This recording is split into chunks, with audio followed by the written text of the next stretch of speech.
Hey guys, you've tuned into Money Control. Welcome and hope you're enjoying your festivities. And we've been telling you to buy gold and silver. If you did that, then you are sitting on hefty profits because when you look at the last 3 or 4 sessions, gold and silver, both the commodities have jumped up quite strongly. We've seen that in the past as well, that when it starts to gain, it does quite quickly. When it starts to fall, that does it a bit gradually. So when we are trading at today is at 2 month highs in case of gold prices, 3 month highs for silver.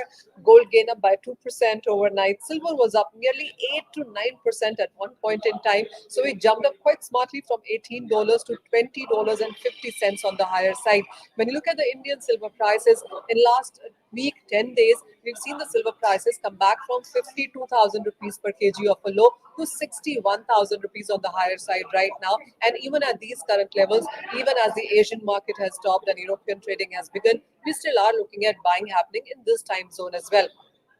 Well, there are major reasons for this buying. One, a lot of people were short, bearish on gold and silver, so they seem to be unwinding those short positions. So it's a short squeeze that we are seeing in the markets right now. The other is the US dollar index, which had been hitting new 20-year highs all the time, has come off those prices, and that has led to buyers come back into this market. And then the UN report that markets talked about on how it's talked about asking central banks to go down on their aggressive rate hikes also did the trick here. You also are looking at the Treasury yields coming off in the market. All the economic data that came in also came in on the weaker side.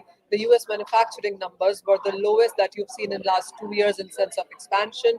The manufacturing activity in US, China, UK, European Union all came in on the weaker side. So there is some safe haven buying that we saw in gold and silver, both those commodities. What the markets will watch out for now is one, the dollar movement. Second, there's a lot of US Fed officials slated to talk for the rest of this week. So, what do they have to make a point? And as what are they talking about? Inflation, employment, and interest rates going forward will also keep moving the gold and silver prices. And then you have the US non farm payroll data on Friday. That would give you a direction or a sense on what the rate hike in case of November could be. So until then, it's going to be quite volatile. But another important point also is about the Indian gold prices. So when you look at the dollar terms, the gold prices in this year until now have declined by 7%. But the Indian markets, because of the rupee depreciation, you haven't faced that kind of a loss because in Indian markets in this year, we have seen the gold prices gain up by 4%.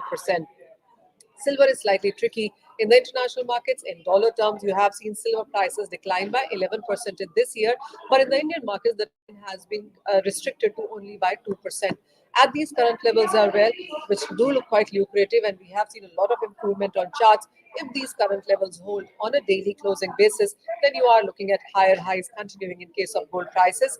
Markets do estimate that we could be heading towards 52,000 rupees per 10 grams in case of gold, and 62 to 65,000 rupees per kg in silver could be a reality soon.